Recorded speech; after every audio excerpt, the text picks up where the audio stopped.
Here's the beginning of your narrated bedtime history journey. Section 1.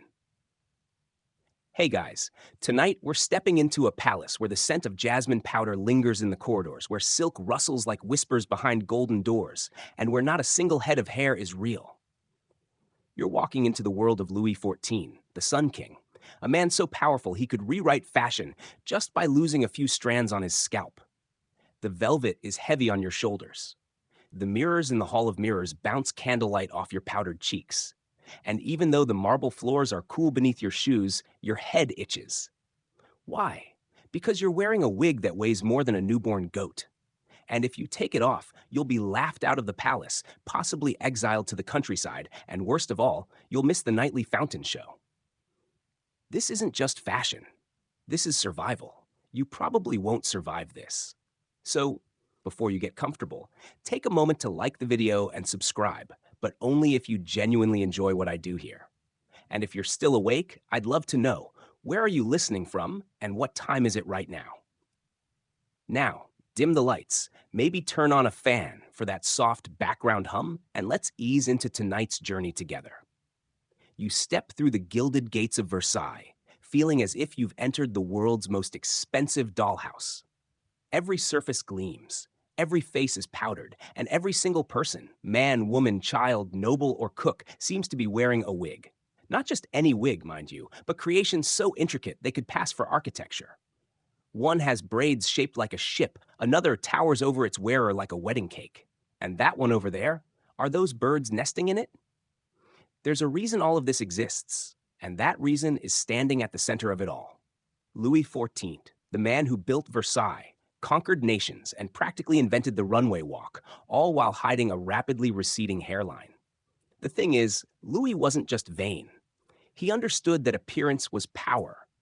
If you looked magnificent, people believed you were magnificent. And if everyone in court looked magnificent, then France itself looked magnificent. It's propaganda disguised as fashion, frilly, feathered, and fabulous. And so wigs became more than hair replacements. They became declarations. Symbols, tiny kingdoms balanced on noble skulls, and they had to be maintained, refreshed, restyled, repowdered, reperfumed, and, on occasion, rebuilt from scratch. Which brings us to the royal wigmakers. 40 of them. 40 people, all employed just to manage the crown's curls. And that doesn't count their assistants, apprentices, or errand boys who ran off to fetch pigeon bones or ambergris or whatever else went into these powdered monstrosities. It's hard to overstate how central wigs were to life at Versailles. You couldn't attend court without one. You couldn't host a dinner party without one. You definitely couldn't catch the king's eye without one. It was a social death sentence to appear with your natural hair, especially if your natural hair was, like Louis's, dwindling fast. Historians still argue whether Louis's obsession with wigs started purely from insecurity, or whether it was part of a deeper strategy to control his nobles by forcing them into constant spending, styling, and preening. But what's certain is this: no one had ever turned hair into a weapon of influence quite like this. Imagine you're one of the nobles trying to keep up. You're already sinking in debt from commissioning a fresco of yourself defeating a wild boar. Now you have to buy a new wig for the equestrian gala? And another for the masquerade ball? Better hope that tapestry inheritance from your uncle comes through soon. One fringe, pun intended, benefit, though. Wigs did help with lice. Not because they stopped the problem. Oh no, Versailles was crawling. But because you could shave your real hair and let the lice feast on your detachable wig instead. Gross, yes, but also kind of genius. Some say Louis got his first wig after contracting an illness in his youth that caused early hair loss, possibly syphilis or typhoid. Others claim it was just genetic, but either way, he refused to let nature win. And as the Sun King, he needed every inch of radiance he could get. So he started wearing wigs, big ones, sculpted ones. They were black at first, curly and shoulder length, and over time they got lighter and taller. Pretty soon, his entire court followed, not out of choice, but out of royal obligation. And once the trend caught on, it became a requirement. You didn't ask why you had to wear a wig. You asked how many horsehairs it should contain and whether it matched your cravat. And if your wig made you faint from heat stroke, that's what smelling salts were for. You glance around the Hall of Mirrors again. So many reflections, and not a single real hair among them.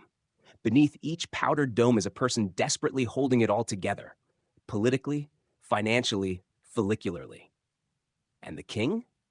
He sits atop it all, resplendent in velvet and satin, a smile curling beneath his carefully waxed mustache. His wig? Perfection. You can't tell where it ends and he begins. And that's exactly the point. You tug at your own itchy curls and sigh. Welcome to Versailles. You try not to stare, but it's hard not to. There it is, shining under the chandelier light, cascading over Louis XIV's shoulders like a living, breathing animal made of human and horsehair. His wig is a masterpiece. And all the whispering around court tonight? It isn't about treaties or taxes or that duke who fell into the fish pond last week. It's about him, the king. And that spot. You heard it while lingering near the orange trees. Did you see it?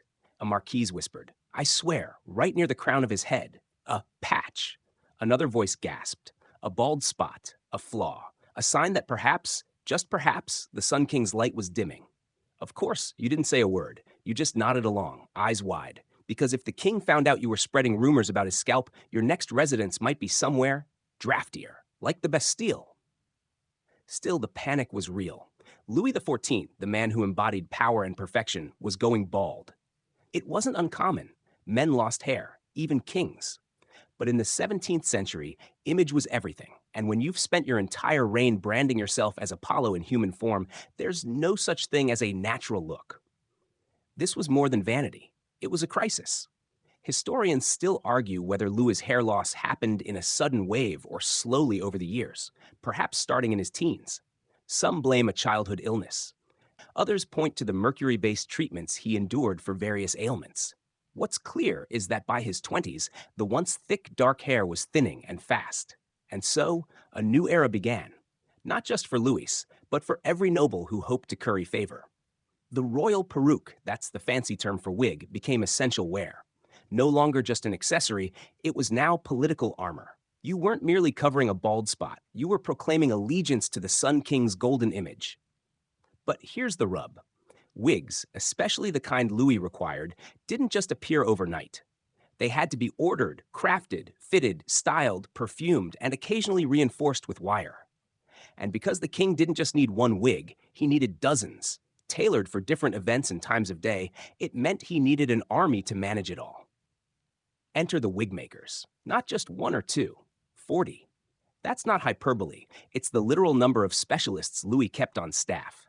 You imagine them now, bustling about in the back halls of Versailles like surgeons, each armed with ivory combs, silver scissors, goose-down powder brushes, and, let's be honest, a strong stomach.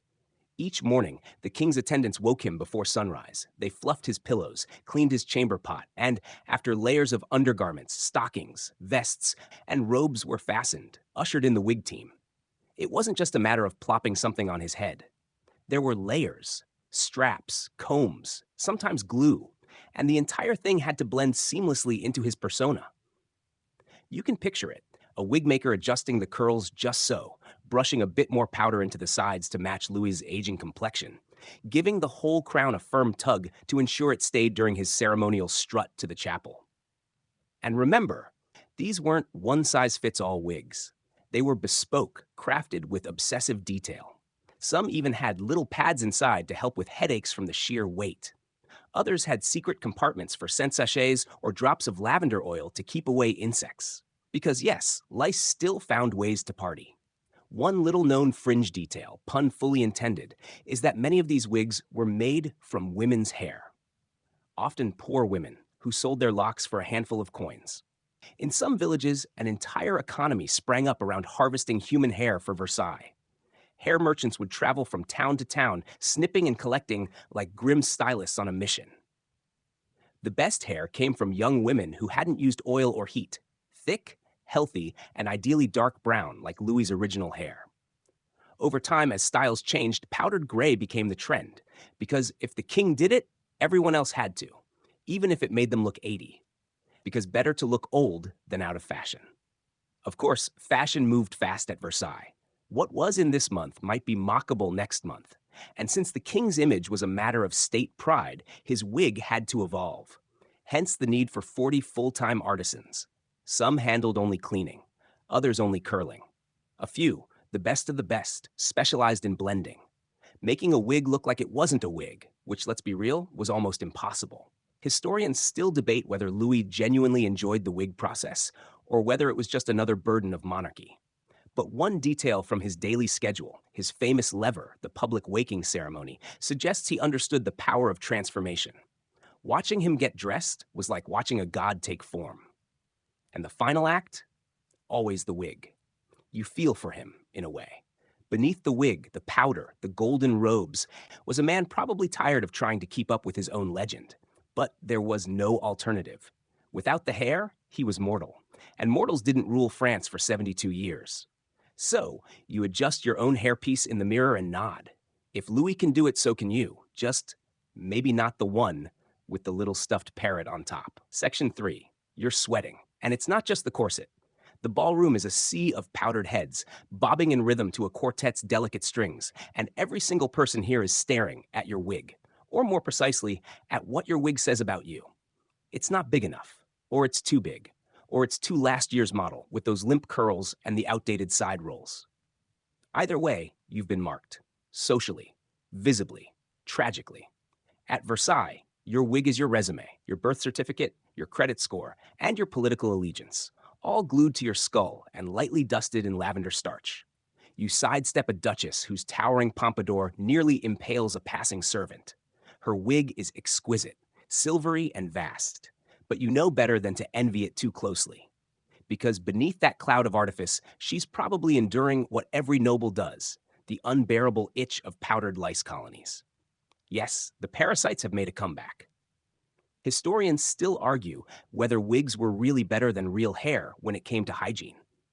On one hand, people shaved their heads under the wigs, which cut down on lice. On the other hand, wigs themselves were rarely washed, often shared, and sometimes repurposed. You think of that whenever someone casually mentions inheriting Uncle Gerard's morning wig. And even if you were meticulous, brushing daily, airing it out in the sun, sending it to a wig servant for occasional steaming, lice still found a way. Which led to one of the more delightful fringe facts of the era, the powdered wig scratching stick. Yes, a tool, often ivory or carved wood, used to slide under the layers and gently relieve the itch without unseating the entire structure. It even became a kind of fashion accessory. Oh, hers has an opal handle? I'm still using mother of pearl, so embarrassing. Lice aside, the real issue was hierarchy. At Versailles, wigs were ranked just like titles. A baron could never wear the same style as a duke. And the king? Well, his was its own category, often longer, darker, more luscious. You didn't just want to look good. You wanted to look lesser than Louis, but still better than that guy by the buffet. And woe to the man who wore a wig above his station. In 1673, a low-born tax collector was allegedly fined for sporting a style reserved for the gentry. The horror. It wasn't illegal, just incredibly gauche. And that was sometimes worse than jail time. So, here you are, judging and being judged, all while balancing what feels like a yak on your scalp. Even children aren't spared. Courtly boys are trained young in the art of wig etiquette. There's even a servant in the nursery known as le petit coiffeur, whose job is to teach toddlers how to curtsy without shifting their curls. You hear someone whispering about the white dust trail on the carpet. That's powder fallout, a constant hazard of Versailles fashion. The floors are swept thrice daily, not for leaves or dirt, but for discarded bits of beauty, powder, rouge, ribbon clippings, and sometimes small insects. There's a moment of silence as Louis enters. Even across the room, you can sense the gravity of his presence. His wig tonight is different, slightly taller, the curls more structured. Is it a political statement? You lean toward a friend and whisper, "I think it's a new blend. Maybe sable hair?" They nod, too afraid to comment aloud, because every change in the king's appearance sets the court aflutter. Historians still debate whether Louis intended his wig shifts to communicate power moves, like alliances, moods, even war. One week he appears in lighter hair. Rumors swirl that he's favoring the Protestant nobles again. The next, he's back to jet black, a message to the Spanish ambassador, perhaps? There's even an infamous moment, hushed now in retellings, when he appeared wigless during a private audience. Just for a second. Just to scratch. The man opposite him was so startled, he nearly dropped his cane. The story spread like wildfire, though none dared to confirm it. Back in the ballroom, the dancing continues. A marquis brushes past you, his curls powdered a little too pink. A risk, but it's working. He's catching glances. And in Versailles, attention is a form of currency. You adjust your own look in a mirrored panel and sigh. You're still learning. But one thing's clear. Your wig isn't just a thing you wear. It's your identity, your protection, your passport through this world of glimmering perfection. And you better keep it in place, because nothing falls faster in Versailles than a man whose wig slips mid-bow. You're back in the side corridors of Versailles now, narrower, darker, lined with oil lamps and the faint scent of tallow and rosemary. This is where the magic happens. Not the magic of kings and courtiers, but of curlers, starchers, and stylists. You've stumbled into the domain of the perruquiers, the elite royal wigmakers. And if you thought your job was stressful, just wait until you see the pressure these folks are under. One wigmaker, hunched over a form, is threading hair, single strands, into a lace net with tweezers. Another is carefully applying powdered starch with a badger hair brush, making sure it doesn't clump. A third is sniffing a batch of pomade like a fine wine connoisseur. Too musky, he murmurs, needs more civet. You try not to ask what civet is. Hint, it comes from the backside of a wild cat. These aren't just stylists. They're artisans, scientists, engineers, and in some cases, drama queens with royal-sized egos. Because, let's be honest, when your creations are literally worn by the most powerful man in Europe, it's easy to get a little theatrical. And here's the thing. The perruquiers don't just work for Louis. They're commissioned by nobles, bishops, generals, anyone who wants to look important, which is everyone. That's how the best of them earn fortunes. The top wig makers charge more for a single piece than a merchant earns in a year. One master was even gifted a diamond-encrusted brooch by a duchess just for recreating her deceased husband's favorite curls. Historians still argue whether some perruquier held more real influence than the king's advisors. After all, who spends more time near Louis's actual head? Who knows which ambassador got a handshake or which mistress sent a perfume sachet? These wigmakers aren't just listening to gossip. They are the gossip. And because Versailles thrives on pecking orders, even the wigmakers have a strict hierarchy. There's the coiffeur royal, the king's personal stylist, often more feared than a fencing instructor. Then you have the colorists, the curlers, the hair sourcers, known as cheveluriers, and the powder masters. Apprentices run around with boxes of pins, bottles of scent, and, if they're unlucky, fresh clippings from villagers brought in for donations. You peek into a storeroom and nearly gasp. Racks and racks of wigs hang like captured ghosts. There are wigs for mourning, wigs for military dress, wigs for weddings, even wigs for garden walks. Some are labeled rain backup or extra tall, throne events only. One wig is particularly intriguing. Long, silver gray, braided with ribbons and tiny painted shells. That's the sea nymph, a young assistant whispers, worn once at a banquet themed after Neptune. You blink. Fashion, it turns out, is weirder than fiction. And it's heavy. Literally. Some of these wigs weigh over 7 pounds. That's like carrying a small roast chicken on your head all day. The higher the status, the heavier the hair. You remember hearing about a duchess who collapsed in the garden maze, not from love, but from neck strain. There's even a quiet competition among wigmakers to push the limits of design. A fringe detail. Some began to install structures inside the wigs, wire scaffolding, wooden spacers, even folded fans, to create height and support intricate shapes. One favorite among nobles? The fontaine, inspired by Versailles fountains, complete with curled ringlets mimicking cascading water. You shake your head? How did this all start from one man's bald spot? But back in the workshop, no one's questioning it. The king demands excellence and his image is sacred. You overhear one stylist mutter, "If the Sun King has a frizzy curl, it's an eclipse." Everyone laughs nervously. The truth is, being a perruquier is both an honor and a curse. The money is excellent. The prestige, undeniable. But you live and die by your last curl. One wrong powder shade, one loose hair on the king's collar, and you're exiled from court back to trimming beards in a brothel alley. Still, there's pride here. You see it in the way one master gently fluffs a row of curls, nodding to himself. Or the way another carefully pins a silk bow, aligning it just so, as if placing a crown jewel. These wigs aren't just fashion. They're armor. They're storytelling. They're what stand between chaos and elegance in the most demanding palace in Europe. You brush a stray hair from your shoulder and wonder, not for the first time, how long you'll survive here. Because in Versailles, the head may wear the crown, but it's the wig that carries the weight. It's morning at Versailles, and the palace is already alive with the hum of servants, the creak of parquet floors, and the unmistakable scent of warm bread mingled with, is that jasmine? No, wait, lavender? You sniff again. Powdered iris? Ah, of course. It's wig day. Then again, every day is wig day. You're not even out of your chamber yet, but you know the drill. Today, your face and hair are going to be completely transformed before you step foot in public. Forget brushing your teeth or tying your shoes. First up, powdering, perfuming, perspiring, and in that exact order. As you sit before the mirror, your valet de chambre carefully removes yesterday's wig, dusting off flakes of powder and whatever else may have hitched a ride during last night's card game.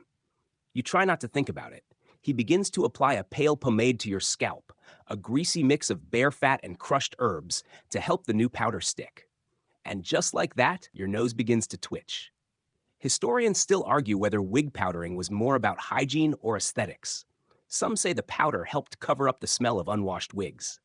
Others claim it was simply a mark of elite grooming. Either way, you're now covered in a fine cloud of chalk, starch, and floral oils. You cough politely. A second servant steps forward with a puffing tool that looks like a bellows and gives your scalp a good blast. Poof! Your face disappears in a cloud of off-white mist. It smells faintly of violets, or maybe orris root. Hard to say with your eyes watering. Now comes the perfuming. This is not optional. You're about to spend the next 12 hours crammed into echoing marble rooms with dozens of equally powdered aristocrats. If you don't scent yourself properly, someone will notice and comment loudly. Your valet offers a tray of perfumes: ambergris, musk, bergamot, civet, even something exotic labeled Essence of Bengal Rain. You pick rosewater, just to play it safe.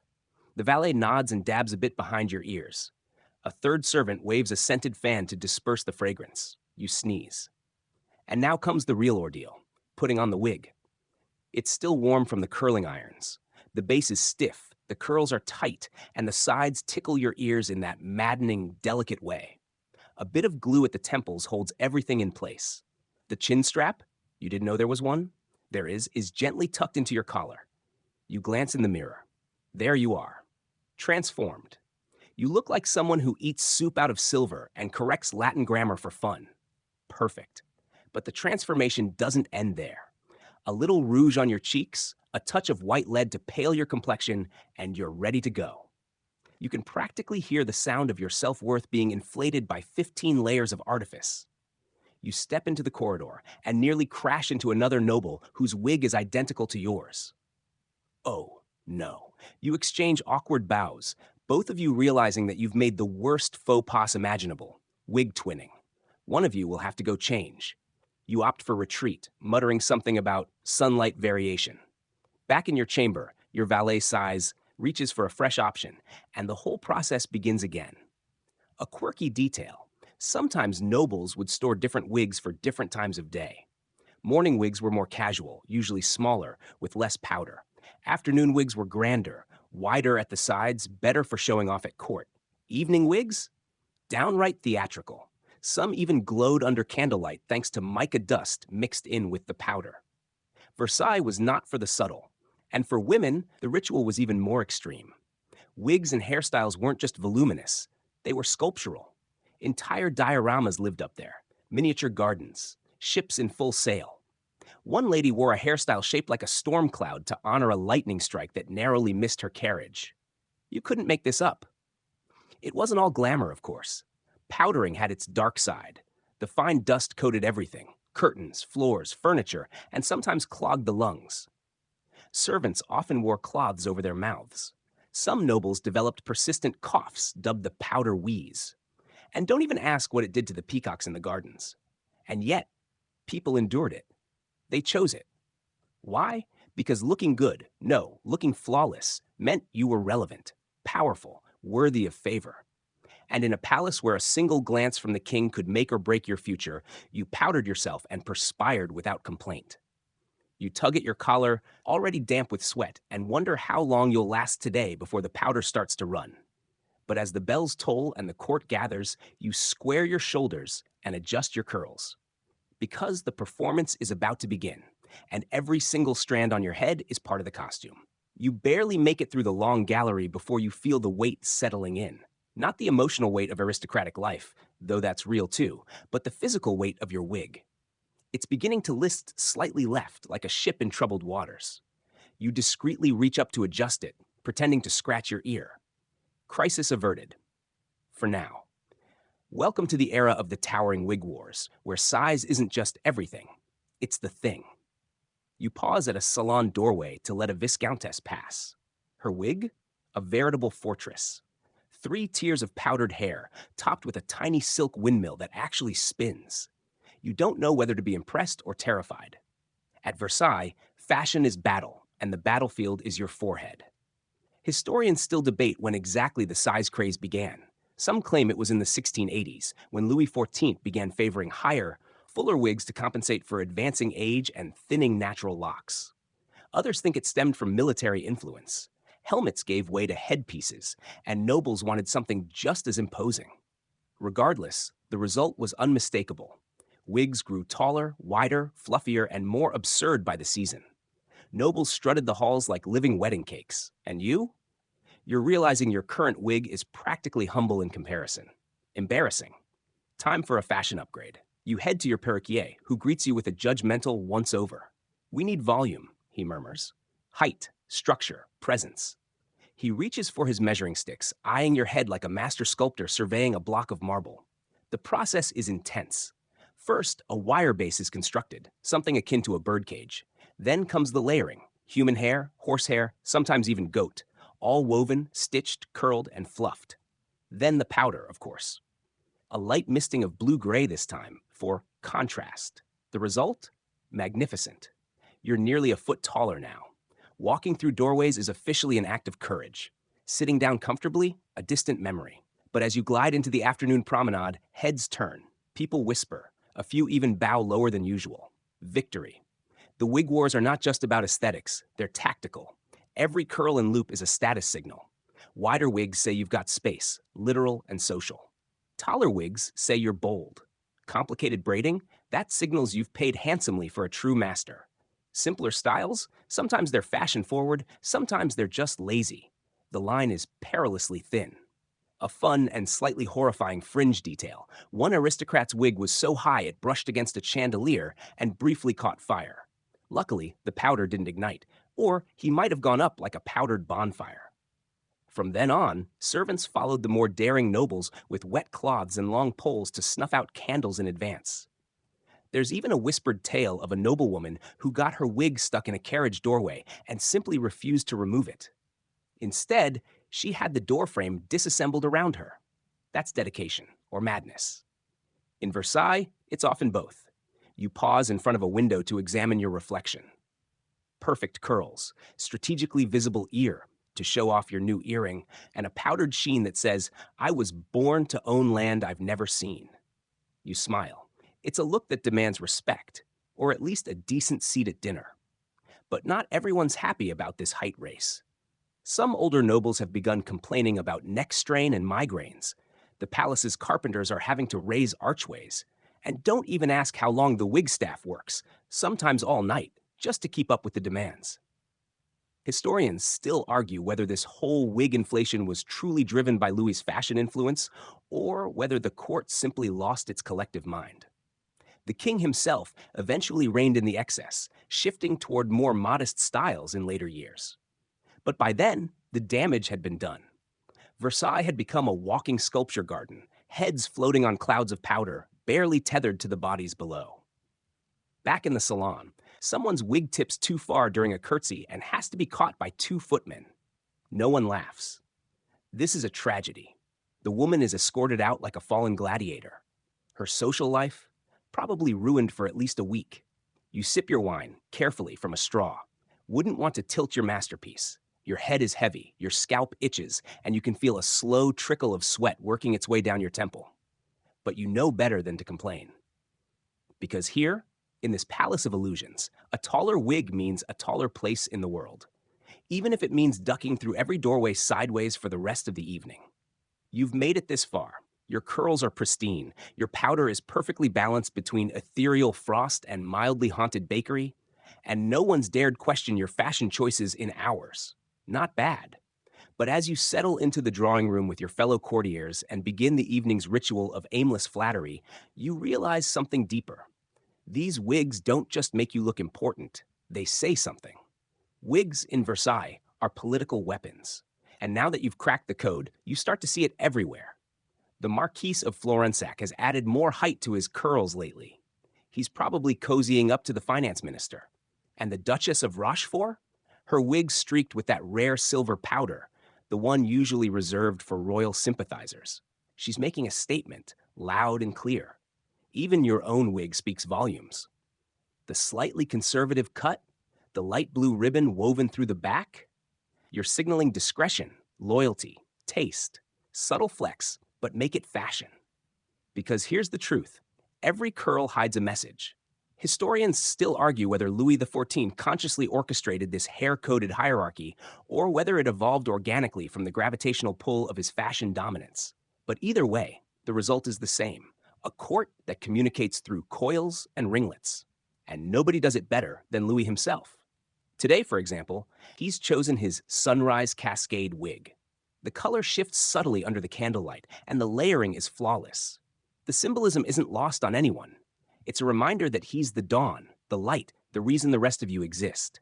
You bow slightly deeper. Louis understood better than anyone that fashion wasn't just self-expression, it was self-preservation.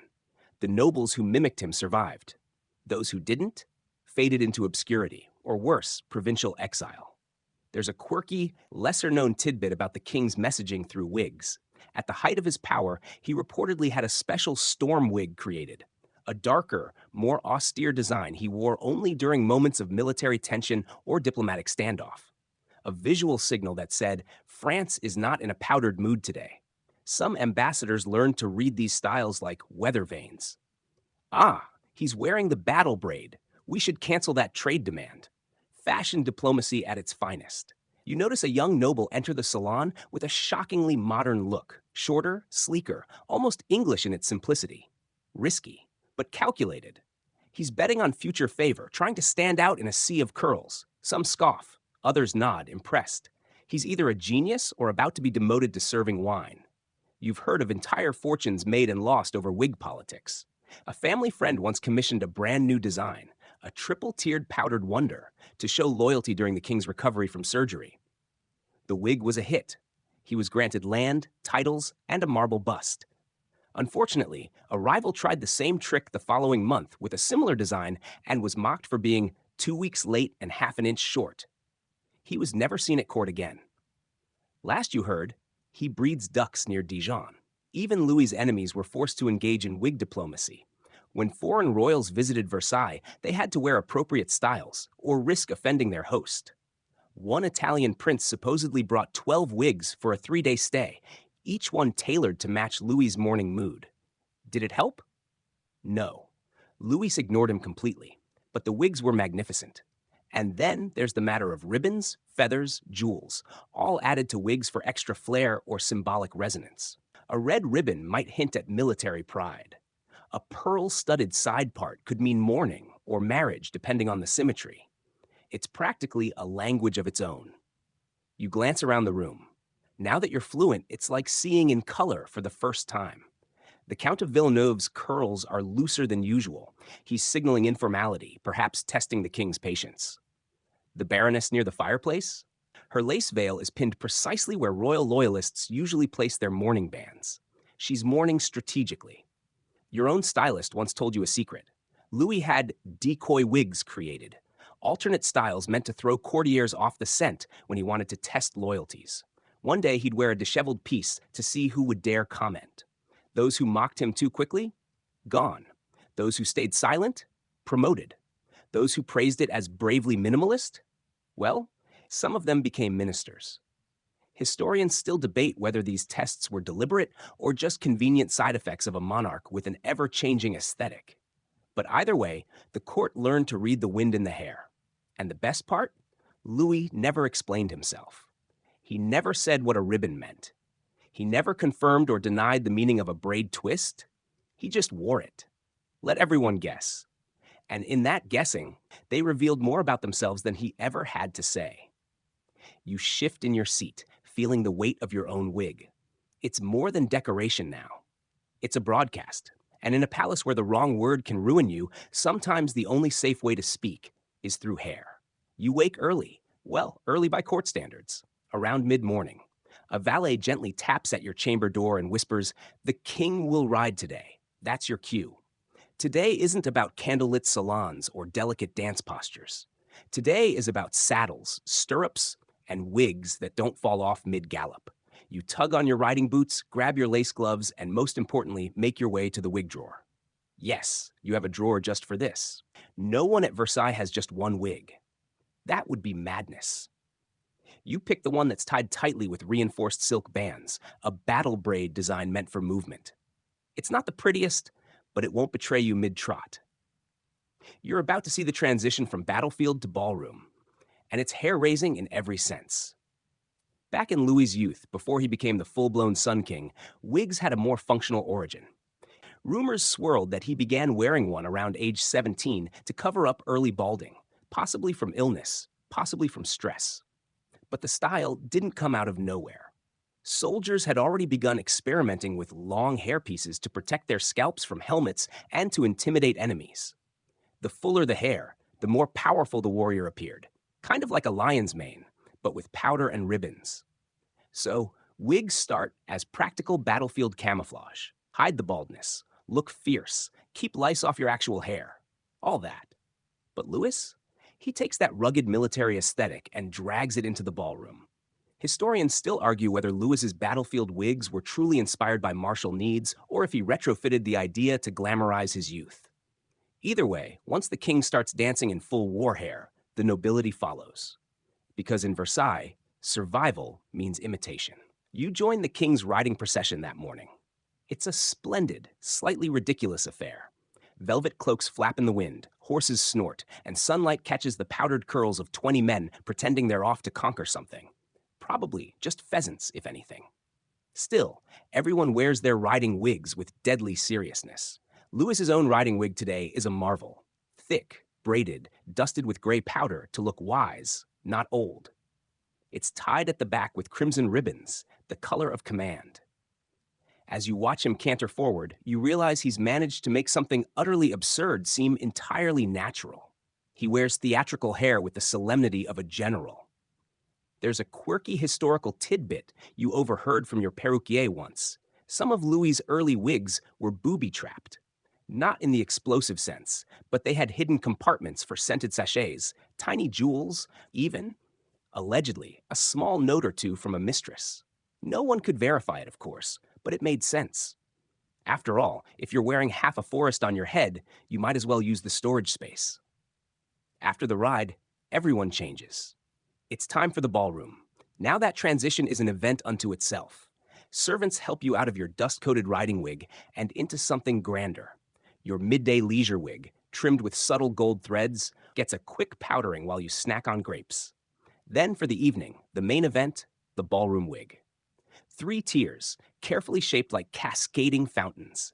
You'll need 2 assistants to help balance it correctly. The king's evening wig? Unbelievable. You swear it wasn't this tall at breakfast. It must have been refitted in the afternoon. It glitters faintly with embedded silver lace, the curls tumbling like waterfalls across his shoulders. No one dares upstage him, but you try to come close. That's the thing. Wigs are not just fashion, they're schedule markers. A wig for hunting, a wig for eating, a wig for dancing, a wig for court speeches. You even hear rumors that Louis had a mourning wig made entirely in black, worn for about 10 minutes before he decided it made him look too introspective. Next day, back to celestial blonde. The contrast between battle and ballroom isn't just visual, it's symbolic. Louis is showing his subjects that he can command both spheres, that he's as powerful in the drawing room as he is on the battlefield. The wig is the bridge. You catch yourself smiling. You used to think fashion was about vanity, but now you know better. It's strategy, diplomacy, theater, and above all, consistency. If Louis ever showed up bareheaded, the entire court would probably faint. There's a slightly unhinged anecdote you once overheard about a courtier who attempted to duel in his ballroom wig. He refused to remove it for fear of losing status and ended up nearly scalping himself when it caught on a branch mid-lunge. He survived. The wig did not. But his loyalty to fashion? Legendary.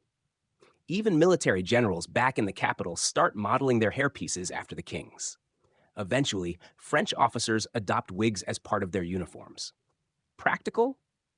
Not remotely. Symbolic? Utterly. Because when you wear a version of the king's wig, you carry a piece of his image into battle. You're not just a soldier, you're an extension of Versailles. Historians still debate whether the widespread adoption of wigs across Europe was purely due to French influence or if similar trends would have emerged independently. What's not in dispute? Louis XIV was the tipping point, the powdered domino that made the rest fall. And now, here you are, sore from riding, slightly dizzy from powder inhalation, and trying to balance 3 feet of hair while waltzing with someone whose own wig may contain a hidden snuff box. But still, you glide across the marble floor, graceful as a swan with a head full of secrets. Because whether you're charging into faux battle or flirting in a ballroom, your wig says everything. And in Louis's court, you better make sure it says the right thing. You're halfway through your evening wine, something chilled and obscure from the king's cellar, when your ear catches a ripple of laughter. Not the kind that floats freely from amusement. This is the hushed, nose-behind fan kind, the dangerous kind. Someone's wig just became the subject of court gossip. You glance toward the sound, and sure enough, a marquise 2 steps down the rank ladder has made a tragic miscalculation. His wig, too high, too flamboyant, features a cascade of ribbons and dyed feathers that teeter with every movement. The feathers are from an exotic bird reportedly gifted from Siam, but in the candlelight, it looks like he's wearing a rooster fight on his head. And suddenly, he's not a nobleman. He's a punchline. Welcome to the scandal under the lace. At Versailles, nothing is ever quite what it seems. A courtier's polite smile might mask loathing. A fan flutter might signal a tryst. And wigs? Wigs are Trojan horses, stuffed not with warriors, but secrets, rumors, and silent declarations of rebellion. Let's rewind. You know by now that Louis XIV wasn't just France's king, he was its center of gravity. And around him orbited hundreds of courtiers, all vying for favor, each gesture calculated. But here's the twist. They couldn't speak freely. Etiquette was dense, gossip was currency, and words were dangerous. So the smart ones learned to weaponize appearances. Your wig isn't just decoration. It's a billboard, a code, a whisper in curls. Historians still argue whether courtiers intentionally used their wigs to signal affiliations or whether the symbolism was invented after the fact by gossipy memoirists. But the clues are compelling. Let's say your wig is powdered blue, a risky move. That might mean you favor the queen mother over the king's mistress. You add silver lace? Perhaps you support a specific political faction. Tuck in a dried violet? That's an allusion to a recent play that subtly mocked the finance minister. It gets weirder. There's one notorious noblewoman, Madame de Rochefort, who allegedly wore wigs embedded with mechanical fans that fluttered at key phrases. Did they actually work? Doubtful, but the tale endured, which says something about Versailles. If the story sounds dramatic enough, it might as well be true. Tonight, you overhear a particularly bold conversation about Madame de Montespan, Louis's longtime mistress. The speaker, a young baron with far too much confidence, leans over and murmurs something about her poodle wig. You raise an eyebrow. It's not a breed of wig, it's a coded insult. Apparently, Montespan once wore a wig so curly and densely piled that someone said it resembled a groomed poodle. For weeks afterward, courtiers began introducing tighter curls into their wigs, not as flattery, but mockery. Louis noticed, she noticed, and the air turned chilly. Of course, scandal isn't always verbal. You remember the Duc d'Orléans, Louis's brother. He was known for his flamboyance, his bold style, and yes, his incredibly elaborate wigs. One infamous creation had embedded pearls twisted into star shapes, supposedly a tribute to the king's son. But privately, many thought it mocked Louis's obsession with his celestial self-image. Did Louis laugh? No. He stared at the wig for 3 seconds, then turned away. That was all it took. The wig vanished from court forever, and so did the duchy's influence for a time. In your own circle, things are subtler. You learn to read the messages tucked into other people's hairstyles the way some read palms. You notice who's aligning themselves with rising stars, adopting their color schemes. You spot who's hinting at scandalous liaisons by mirroring their secret lovers' styles. There's even a rumor, too juicy not to believe, that one courtesan had a tiny lock of the king's own hair sewn into her wig and wore it under layers of powdered curls. Hidden devotion? Or unhinged obsession? Historians still debate whether it was ever real or if the entire tale was invented by a jealous rival. You once saw a wig that rustled, not from the wind, but from movement inside. Turns out, the unfortunate soul had used slightly spoiled horsehair as padding, and a family of lice had made themselves very comfortable.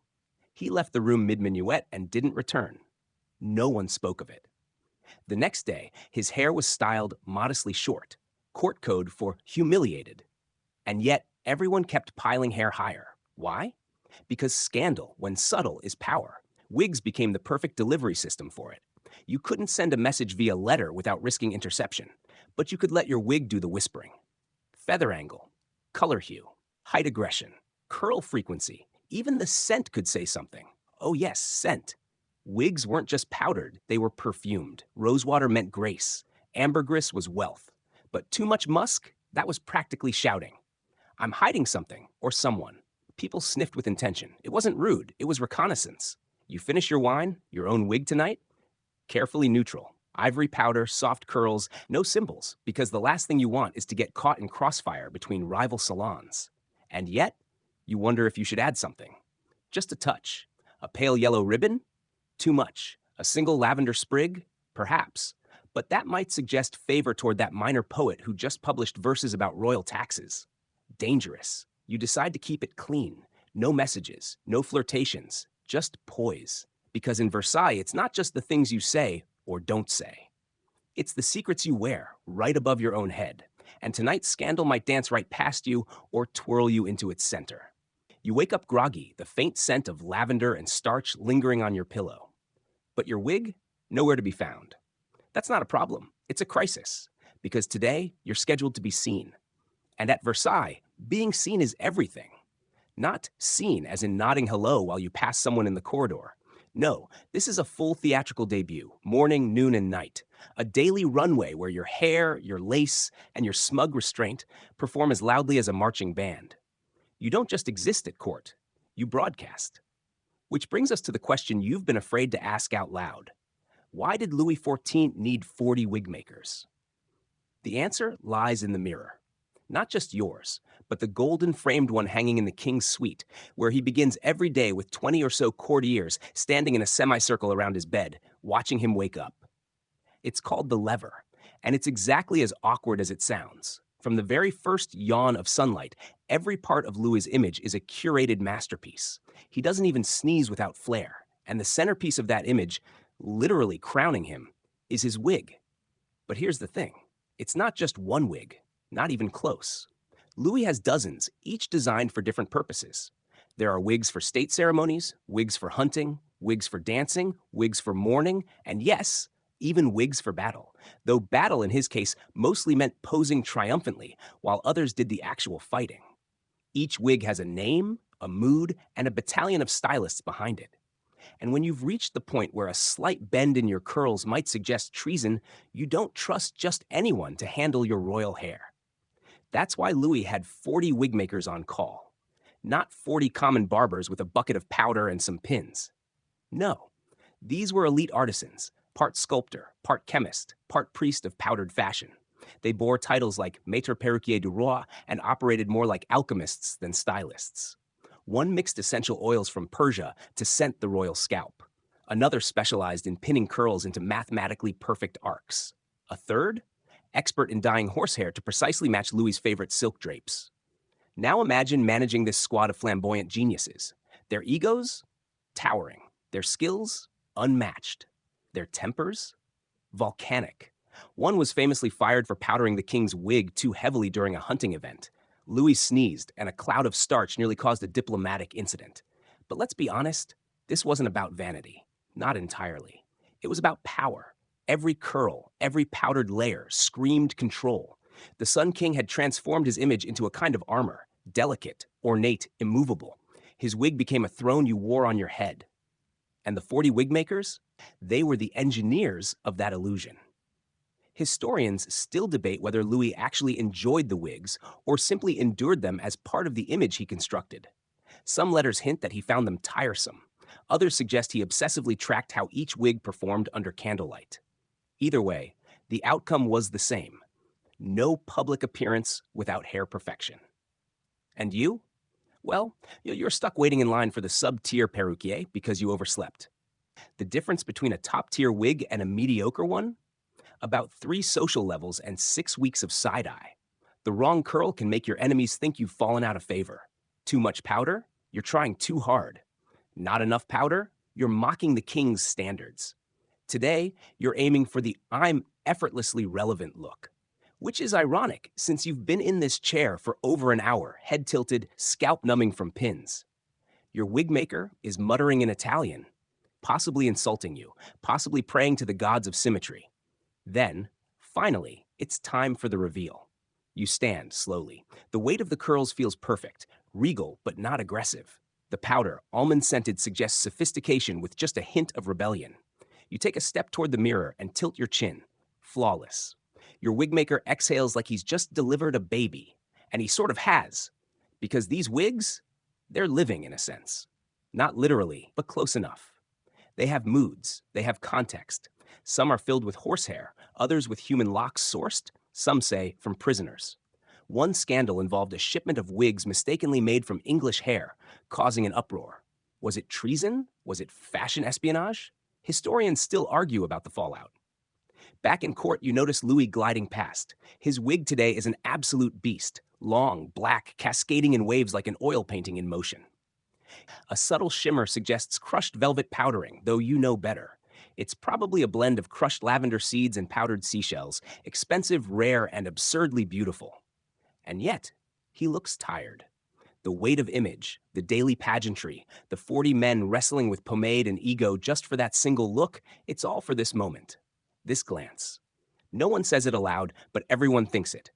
If Louis's wig slips, the kingdom stumbles. There's something tragic in that, because underneath that tower of perfection, a man. Aging, uncertain, perhaps just wanting to feel powerful again. And what better illusion than a crown made of hair?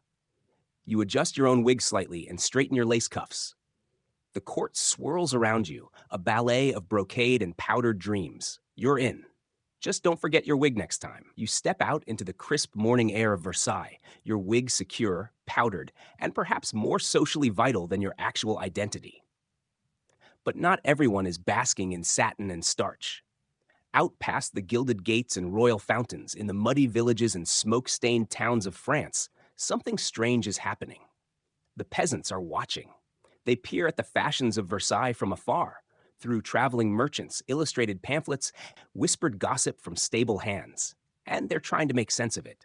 40 men to dress one king's head? Wigs that cost more than a year's rent?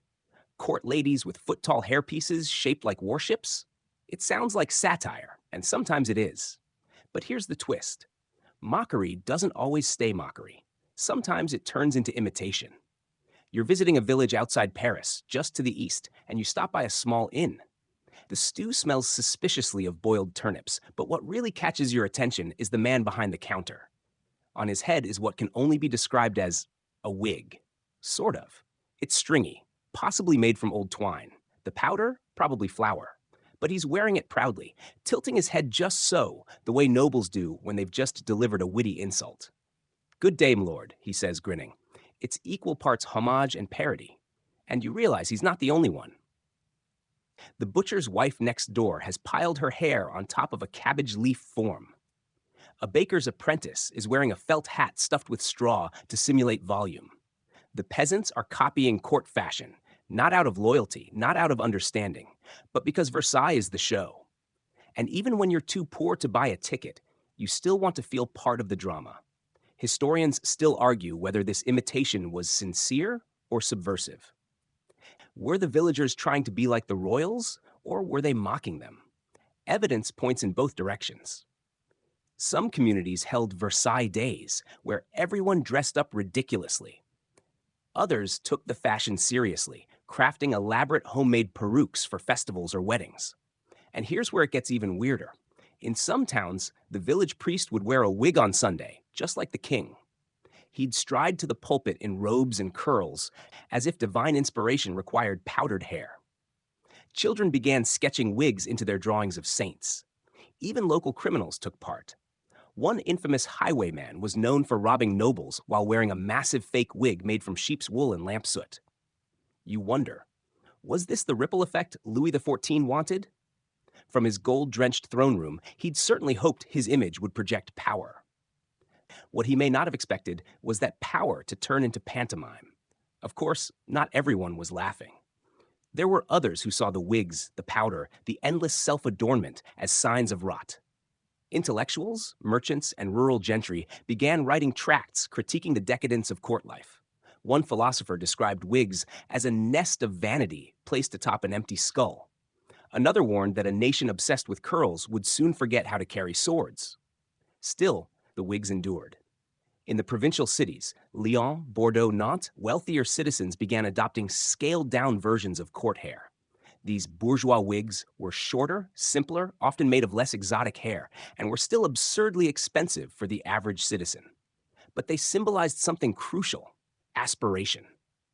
You pass by a tailor's shop in one such city and spot a sign in the window: peruke for the respectable gentleman, imported horsehair. Inside, a client sits getting fitted, sipping cheap brandy and trying to look like he understands politics. It's ridiculous. And it's working.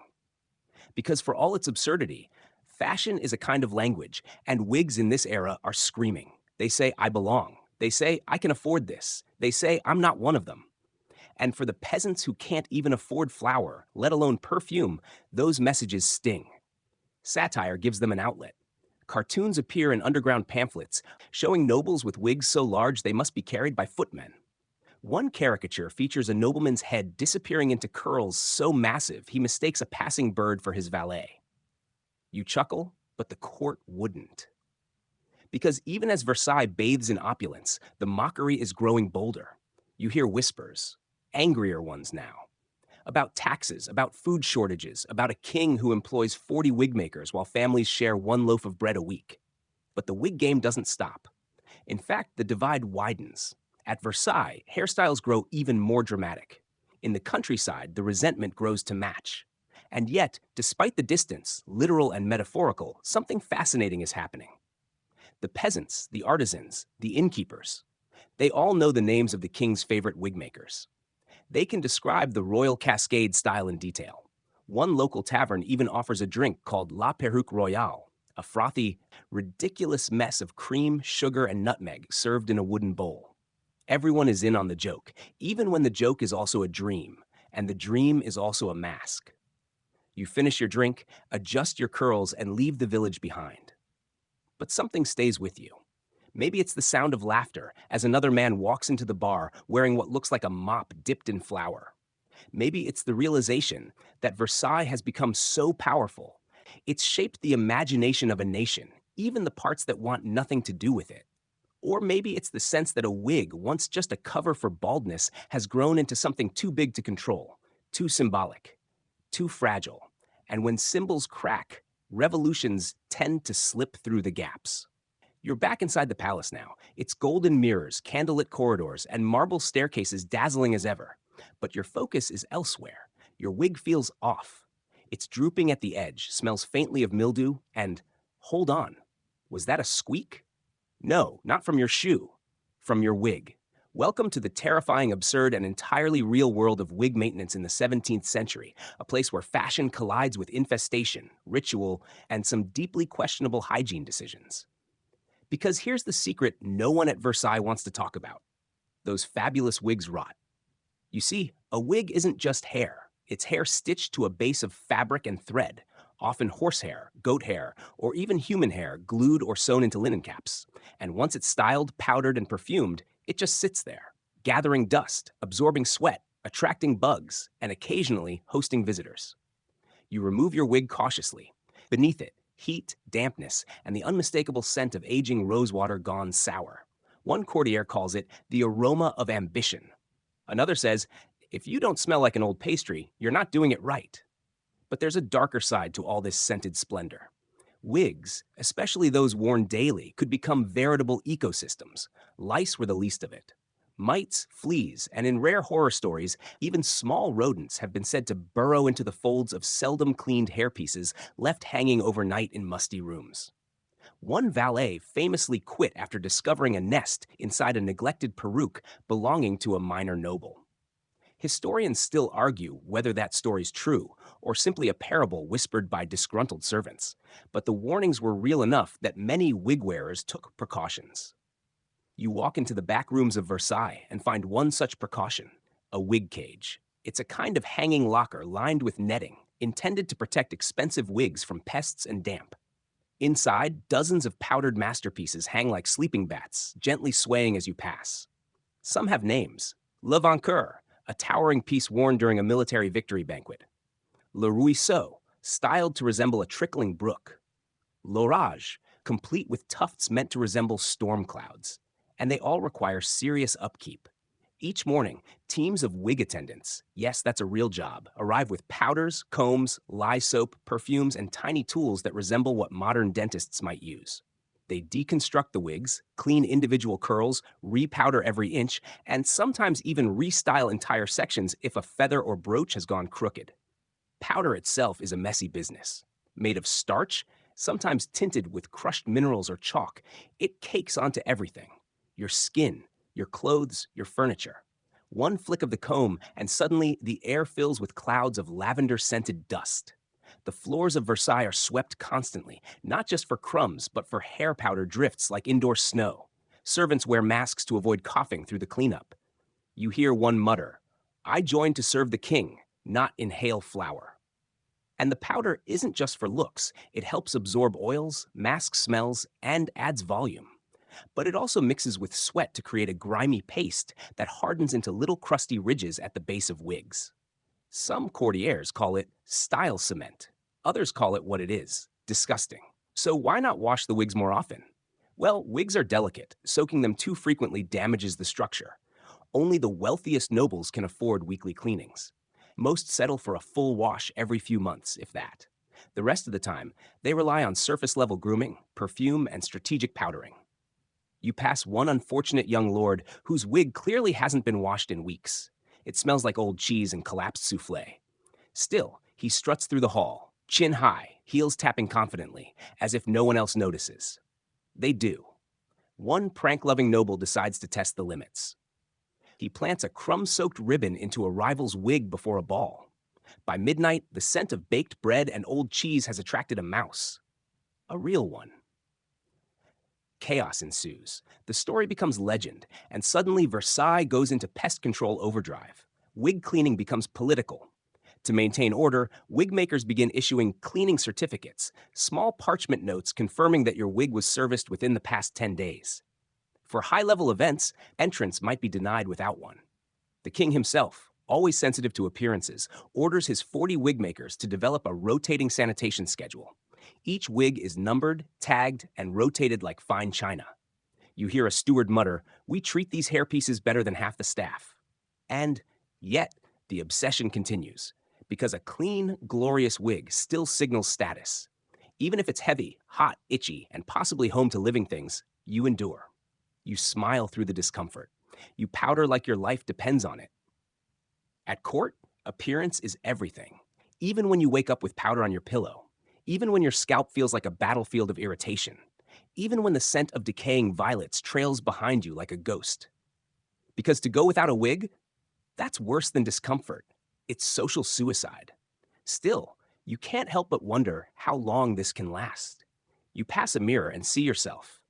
A face pale with powder, eyes ringed with fatigue, and a towering hairpiece threatening to tip sideways. You readjust it with a practiced flick. The floor creaks behind you. You spin. Nothing there. Just you. And your perfectly arranged, slightly haunted, high-maintenance, undeniably ridiculous wig. Welcome to the height of fashion, and perhaps the edge of madness. The first time you smell money in powdered form, it's not coming from a royal treasury. It's wafting off someone's head. Literally. Because beneath the perfume and starch, beneath the lace and curled plumes, lies an economic engine that powers more than just hairstyles. It fuels industries, employs thousands, and drives a trend so strong it reshapes markets. The powdered wig economy. You're in the marketplace near Versailles now. Behind the stalls and the crowd chatter, a strange clatter echoes. Scissors snipping, combs tapping porcelain bowls, tiny bells announcing orders for new shipments of white lead powder. Merchants, craftsmen, and hawkers call out to nobles, valets, even ambitious bourgeois. Finest Italian goat hair, m'lord. Powder puffs, pre-scented with violet or bergamot. Fresh shipments of rabbit tail brushes just in. Because here's the truth. When Louis XIV went all in on the wig life, he didn't just spark a fashion trend, he launched an entire industry. France's economy pivoted around the powdered head. Wig making alone became a booming profession, with dozens of trades feeding into it. You needed tanners to cure the leather or linen wig bases, textile makers to stitch and dye, sailors to import rare powders and perfumed oils. There were entire warehouses filled with false hair, sorted by length, shade, and region of origin. Historians still argue whether Louis intended to create this economic ripple or if it simply unfolded in his wake. But the result was clear. If you had skill with hair, you could make a living, sometimes a luxurious one. You meet one such artisan, a perruquier named Jacques. He works from a two-room shop packed with wigs of every size and shape. There's the simple shoulder-length style for modest clergy. There's the ram's horn curl beloved by high judges. There's the fontange fortress for noble ladies, a mix of towering curls and lace scaffolding that might double as a signal tower in wartime. Jacques employs 8 apprentices, each with a specialty: curling, stitching, powder blending, ornament application. His eldest daughter runs a delivery service for elite clients who prefer not to be seen in public with an unfinished wig. You watch her mount a horse with a velvet-lined box tied behind her saddle like a miniature coffin. And the money flows. The royal court alone orders dozens of wigs per month, each costing as much as a low-level servant's annual wage. Louis XIV's personal wig makers? They earn salaries greater than military captains. Even the lowliest wig brush cleaner could afford a decent pair of shoes. But it doesn't stop at wigs. With the demand came a wave of supporting industries. Starch mills to produce the powder base. Fragrance distillers blending rosewater, ambergris, and citrus for scent. Ribbon and lace makers designing wig accessories. Barbers doubling as hair collectors, buying locks from peasants and prisoners. Yes, you heard that right. The lower classes, desperate for cash, sometimes sold their hair to wig makers. A long, healthy braid could feed a family for a week. Children, women, and even monks, under certain conditions, parted with their locks, unknowingly adorning the heads of Paris's elite. A strange irony emerges. The poor literally support the rich, from the scalp up. And the government notices. In time, Louis's advisors begin collecting wig taxes, small tariffs on imported hair, perfuming oils, and powder supplies. It's a tidy little scheme, quietly pulling revenue from vanity. One minister famously declares, "The higher the hair, the better for the treasury." Fashion becomes fiscal policy. But economies built on taste are fragile, and as you glance at the bustling square, you start to sense the first tremors of change. A young noble passes by wearing a shorter, simpler wig. It's still powdered, still elegant, but noticeably more modest. Trendsetters begin whispering, "The Sun King is old." Maybe his style is too. Wig makers like Jacques feel the chill. Demand plateaus. Some of the more outrageous styles gather dust. Powder shipments slow. Ribbon prices drop. The once bustling salons thin out. And then it happens. A pamphlet circulates in Paris. It's written anonymously, illustrated with crude sketches of nobles buried under mountains of hair and debt. The message is clear. These wigs are a symbol of excess, of foolishness, of everything wrong with the aristocracy. It's satire, but it stings. Even Jacques, proud artisan that he is, begins offering simplified models and wigs for the working man. His apprentices joke about joining the perfume trade or fleeing to England. One already has. Still, you cling to hope. Styles rise and fall. Surely this is just a passing phase. You return to Versailles and see the king's wig, still towering, still glorious. But your eye catches something. One of his younger courtiers standing confidently with natural hair lightly curled, unpowdered. The crowd parts around him, uncertain. Intrigued, you feel the wind shift. A market that once bloomed from powdered curls now begins to wilt. And though the wig makers still work and the powder still flies, you know, deep down, the powdered hair economy is living on borrowed time. You're standing in a salon that once buzzed with chatter, scissor snips, and the warm whoosh of powder puffs. Now it's quiet. The velvet chairs sit empty, the perfume has gone stale in its fluted glass bottles, and the wig stands, those regal mannequins with endless curls, gather dust like forgotten ghosts of fashion, because something has snapped. And it isn't just a ribbon. The year is 1789, and France is on fire, metaphorically at first, then very, very literally. The people are marching. Bread prices have exploded, taxes are unbearable, and nobles are still waltzing through Versailles with powdered hair that could feed a family of 5. And all those wigs? They're not just outdated now. They're symbols of decadence, of oppression, of everything the revolution wants to burn down. The guillotine arrives, and with it, an entirely new aesthetic. Simple clothes, natural hair, and absolutely no room for vanity. You walk the streets of Paris, and the contrast is blinding. Once, people wore wigs as tall as toddlers. Now they wear hair short, cropped to the scalp, a la Titus, a look inspired by Roman statues. It's the antithesis of everything Versailles stood for. No powder, no curls, no perfume. And here's the gut punch. Wearing a wig has gone from a symbol of prestige to a death sentence. Revolutionary tribunals see those towering hairpieces as literal red flags. You wear one, and people assume you're loyal to the crown. You're rich, you're disconnected. You deserve perhaps to lose more than just your wig. Historians still argue whether nobles abandoned wigs out of fear or fashion, but either way they vanish almost overnight. Entire professions collapse in weeks. Perruquiers flee or retrain. Powder shops shutter. The perfume industry pivots to soaps and medicines. And those 40 wig makers? Gone. Disbanded. Some thrown into prisons.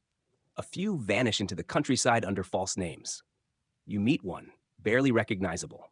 Jacques, once the flamboyant master of curls, now runs a modest cobbler's stall near Lyon. He speaks softly, rarely makes eye contact, and when you mention wigs, he flinches. He whispers, "I burned the last one, didn't dare sell it."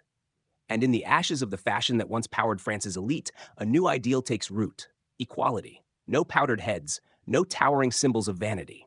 Hair becomes just hair. Not a billboard of class or loyalty, just something that grows and falls like everyone else. But here's the twist, and you knew this was coming. Fashion never dies. It just hides. You hear murmurs from across the channel. In England, noblemen still wear smaller, grayer wigs in court. Some lawyers even cling to them today. In secret drawers of aristocratic estates, old perukes are wrapped in linen and stored like relics. And paintings, they refuse to let go. Even as revolutionaries tear down statues and torch tapestries, portraits of Louis XIV remain. And there he is, proud, unbent, with a mane of curls like a lion who conquered fashion and fate alike. The wig, though buried, still lives in oils and frames. You catch glimpses elsewhere too. Theater performers revive them for period dramas. Masquerade balls dust off the look for one night of excess. And centuries later, in Halloween stores and drag shows, the Louis wig returns, bigger, bolder, and often sprayed with glitter. It's theatrical, campy, ironic, and yet strangely respectful. Because deep down, even in a post-revolution world, part of us still admires the sheer audacity of it all. The idea that someone once wore 4 pounds of horsehair and perfume on their head and called it power. Back in Paris, a young art student sketches in a museum. She studies the old court portraits, the towers of hair, the insane symmetry of lace and pearls. She chuckles. "It's so extra," she says, but she keeps drawing. So the story doesn't end with the revolution. It just changes wigs. And as you leave that empty salon where 40 wigmakers once worked in perfect chaos, you glance back at the ghostly curls still perched on their stands. They don't speak, but somehow you know. Paintings stare at you, regal, immovable. Louis XIV, forever draped in ermine and encircled by cascades of curls, dares you to forget him. And you can't. Not really. Even now, centuries after the fall of his court, the wig remains a symbol of elegance, ego, empire, and everything in between. And the story of why one man needed 40 wig makers, that lingers too, curling through history like a loose lock on a windy day. You walk through a modern museum, and there it is, his wig, carefully preserved in a glass case like a crown. Not real hair, of course. Horsehair and human, teased and coiled, dusted with powder made of ground bone and starch, and perfumed with crushed lavender and civet. It's a monument, not to vanity, but to the strange, frantic performance of power. Because Louis XIV didn't just wear wigs, he weaponized them. Every ringlet was part of a larger message. I am eternal. I am divine. I am the state. And sure, he didn't say that about hair specifically. But when your government is a stage and your court is an audience, your costume becomes law. Today, we barely blink when politicians get airbrushed or celebrities spend $10,000 on hair extensions. But the roots, no pun intended, go back to Louis. You think back to Versailles, the giggling nobles, the exhausting maintenance, the stink beneath the perfume. It's easy to laugh now, but back then, this was serious. Status, survival, seduction, they all rested on how your hair moved when you bowed, or if it moved at all. Historians still argue whether Louis wore wigs solely for fashion or as a cover-up for syphilis-related hair loss. Either way, it became his brand. And like all good branding, it was copied mercilessly. We see echoes of his influence in every powdered barrister's wig in Britain, in the towering bouffants of Marie Antoinette, even in modern cosplay. And when drag queens donned 3-foot-tall hair in defiance of gravity and good sense, you'd better believe Louis would be proud. The legacy runs deeper still. The term big wig? That's him. Literally. The bigger your wig in his court, the more power you wielded. It's one of those linguistic fossils we throw around without thinking, like putting your best foot forward, which might refer to bowing in court, by the way. You glance through social media, and it hits you. Filters, retouching, careful curation of every pixel. Our modern wigs might be digital, but they serve the same purpose, projecting an image to be admired, envied, or feared. Different tools, same game. And while you no longer have to powder your head before breakfast, the ritual remains, just transformed. Hair still matters, so does appearance. The stakes have shifted, but the mirror still judges. You reach the final room in the palace, a private chamber. Here, Louis dressed alone, assisted by a few trusted servants, and of course, his chief wigmaker.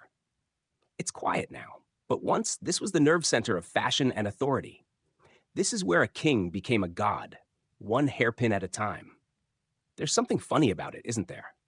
That so much history, wars, revolutions, romances, could swirl around something as fluffy and fragile as a wig. But then again, it's never just about the hair. It's about control, about illusion, about the stories we tell the world and how hard we fight to make them stick. And Louis, he stuck. Through paintings, language, pop culture, and yes, even Halloween costumes. You walk back into the present. No wigs on your head, just the wind in your actual hair and the distant memory of powdered perukes whispering behind you.